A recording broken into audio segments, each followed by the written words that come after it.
പ്രാർത്ഥിക്കുന്നവന് ചുറ്റും ഒരു അദൃശ്യമായ സംരക്ഷണത്തിൻ്റെ മതിലുണ്ട്. യോബിൻ്റെ പുസ്തകം 1-ാം അധ്യായം വായിക്കുമ്പോൾ അവിടെ കാണുന്നു, ദോഷം വിട്ടകന്ന് നടന്ന, ദൈവത്തോട് കൂടെ ചേർന്ന് പറ്റിയിരുന്ന യോബിൻ്റെ കുടുംബത്തിൻ്റെ മേലും തൻ്റെ വസ്തുവകകളുടെ മേലും തനിക്കുള്ള സകലത്തിൻ്റെ മേലും ഒരു ദൈവിക സംരക്ഷണമുണ്ടായിരുന്നു. അവനെ തൊടുവാൻ, നശിപ്പിക്കുവാൻ പിശാചിന് ആഗ്രഹമുണ്ടെങ്കിലും ദൈവം അനുവദിച്ചിട്ടല്ലാതെ ആ സംരക്ഷണത്തിൻ്റെ വലയത്തിനകത്തേക്ക് അവൻ കടന്നു കയറാൻ കഴിഞ്ഞില്ല. അങ്ങനെയാണെങ്കിൽ പ്രാർത്ഥിക്കുന്ന നിങ്ങളുടെ കുടുംബത്തിൻ്റെ മേൽ, തലമുറകളുടെ മേൽ, ഭാര്യയുടെ മേൽ, ഭർത്താവിൻ്റെ മേൽ, നിങ്ങളുടെ വസ്തുവകകളുടെ മേൽ, നന്മകളുടെ മേൽ ഒരു ദൈവിക സംരക്ഷണമുണ്ട്.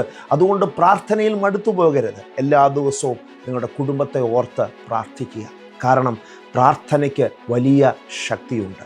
പ്രാർത്ഥിക്കുന്നവന് നേരെ പൈശാചിക ലോകം ഏതെല്ലാം നിലകളിൽ വെല്ലുവിളികൾ ഉയർത്തിയാലും ജയിക്കില്ല. മന്ത്രവാദത്തിനോ ആഭിചാരത്തിനോ ലക്ഷണവിദ്യയ്ക്കോ ഒന്നിനും നിങ്ങളെ തൊടുവാൻ കഴിയത്തില്ല. സംഖ്യാപുസ്തകം 23-ാം അധ്യായം 23-ാം വാക്യം ഇപ്രകാരം പറയുന്നു, ആഭിചാരം യാക്കോബിന് പറ്റുകയില്ല, ലക്ഷണവിദ്യ ഇസ്രായേലിനോട് ഫലിക്കയില്ല.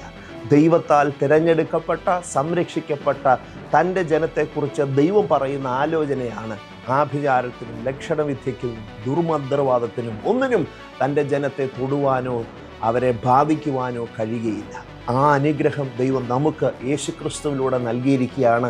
കർത്താവായ യേശുവിനെ ഹൃദയത്തിൽ വിശ്വസിച്ച് വായ്കൊണ്ട് ഏറ്റുപറഞ്ഞ ആ ദൈവിക കൂട്ടായ്മയിൽ നടക്കുന്ന പ്രാർത്ഥനയുടെ വലയത്തിനകത്ത് സംരക്ഷിക്കപ്പെട്ടിരിക്കുന്ന ഒരു ദൈവ പൈതലിനെ ഒരു പൈശാചിക ലോകത്തിനും തൊടാൻ കഴിയില്ല.